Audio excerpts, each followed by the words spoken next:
Friends, आप सबको कहानियों को महाराजा चैनल में स्वागत है। आज हम आप सबके लिए दिल दहलाने वाली कहानी लेके आए हैं। इस कहानी का नाम है एक थी डायन। जिस कहानी को सुनते हैं। दोस्तों, मैं पिंकू हूँ और आपको मेरी कहानी सुनाने वाला हूँ।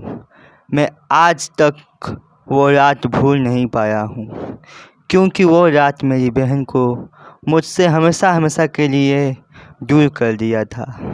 तो दोस्तों, अगर आपको मेरी कहानी जाननी है तो आपको 5 साल पहले जाना पड़ेगा, जब मैं 10 साल का और मेरी बहन 6 साल की थी।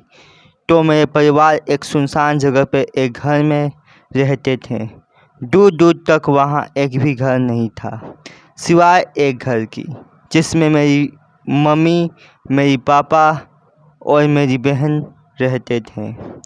कभी कभी तो मुझे और मेरी बहन को रात के 12 बजे भयानक आवाज़ सुनाई देता था, और कभी कभी मुझे और मेरी बहन को एक औरत दिखाई देता था। मेरी बहन और मैं कुछ दिनों से डर डर के रहने लगे थे।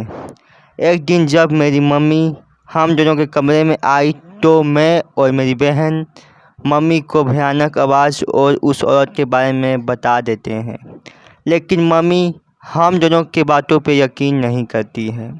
कुछ दिनों से मेरी बहन खुद से ही बात करने लगी थी।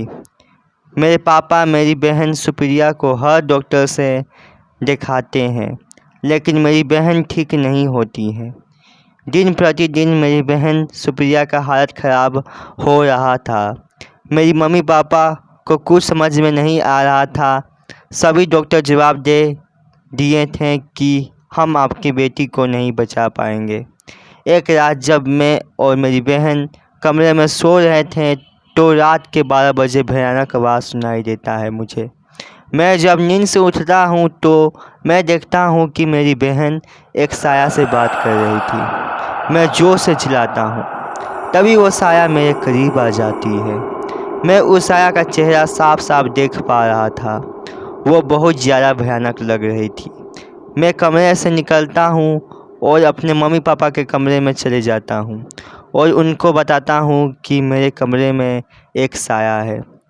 मेरे मम्मी पापा बहुत डर जाते हैं और दौड़ते हुए मेरे कमरे में आते हैं, लेकिन मैं अपनी बहन को उस डायन से नहीं बचा पाया, क्योंकि वो डायन मेरी बहन सुप्रिया को जान से मार दी थी।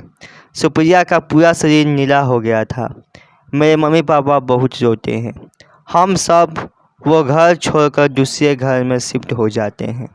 तो दोस्तों, अगर ये कहानी आप सबको पसंद आए तो मेरे चैनल को लाइक कमेंट सब्सक्राइब करना मत भूलिएगा दोस्तों। चलिए, गुड बाय।